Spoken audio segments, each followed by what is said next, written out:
पितृदोषापासून मुक्त होण्याची शेवटची संधी या 5 गोष्टीकडे दुर्लक्ष करू नका.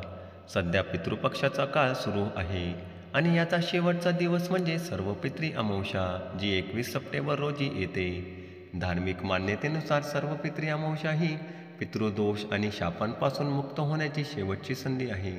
पितृशापांपासून मुक्त होण्यासाठी शास्त्रात काही उपाय सांगितलेले आहेत, जे सर्व पितरी अमावस्येला करावे.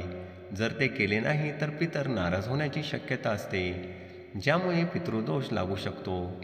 जाणून घ्या, कुटुंबात दुःख, रोग आणि अधोगती का येते. हिंदू दिनदर्शिकेनुसार सर्व पितरी अमावस्येची तारीख रविवार 20 सप्टेंबर रोजी मध्यरात्री 12:16 ते सोमवार मध्यरात्री 1:23 आहे. सर्व पितरी अमावस्येला पूर्वजांसाठी श्राद्ध आणि पिंडदान करण्याचा काळ सकाळी 11:50 ते दुपारी 12:38 असेल.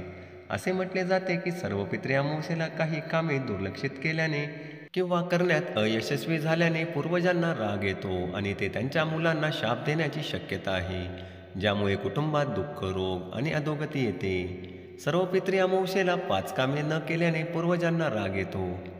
पहिले, तर्पण. शास्त्रानुसार सर्व पितरी अमावस्येला स्नान केल्यानंतर पूर्वजांसाठी तर्पण करावे. ते तर्पणातून मिळालेल्या पाण्याने तृप्त होतात. सर्व पितृ अमावस्येला पूर्वज पृथ्वीवर असतात आणि जर त्यांच्यासाठी तर्पण केले नाही तर ते नाराज होतात. असे मानले जाते की पितृलोकात पाण्याची कमतरता असते, म्हणून पितरांना पाणी अर्पण केले जाते. पाणी अर्पण करण्यासाठी कुशगवत आवश्यक आहे, अन्यथा पितरांना पाणी मिळणार नाही. श्राद्ध. शास्त्रानुसार सर्व पितरी अमावस्येला ज्ञात आणि अज्ञात दोन्ही पूर्वजांसाठी श्राद्ध केले जाते. या दिवशी तुम्ही तुमच्या सर्व पूर्वजांसाठी श्राद्ध करू शकता. ज्याची तारीख तुम्हाला माहीत नसेल त्यांच्यासाठी देखील श्राद्ध केले जाते. श्राद्धादरम्यान पितरांसाठी पिंडदान, अन्नदान इत्यादी केले जातात. श्राद्ध म्हणजे भक्तीने पितरांना अर्पण करणे. 2. दान. शास्त्रानुसार सर्व पितरी अमावस्येला पितरांना दान करणे आवश्यक आहे.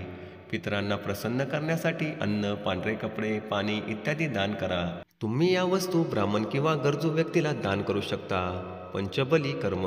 शास्त्रानुसार सर्व पितरी अमावस्येला पंचबली कर्म तुमच्या पितरांना अन्न किंवा अन्नपदार्थ अर्पण करण्यासाठी केले जाते.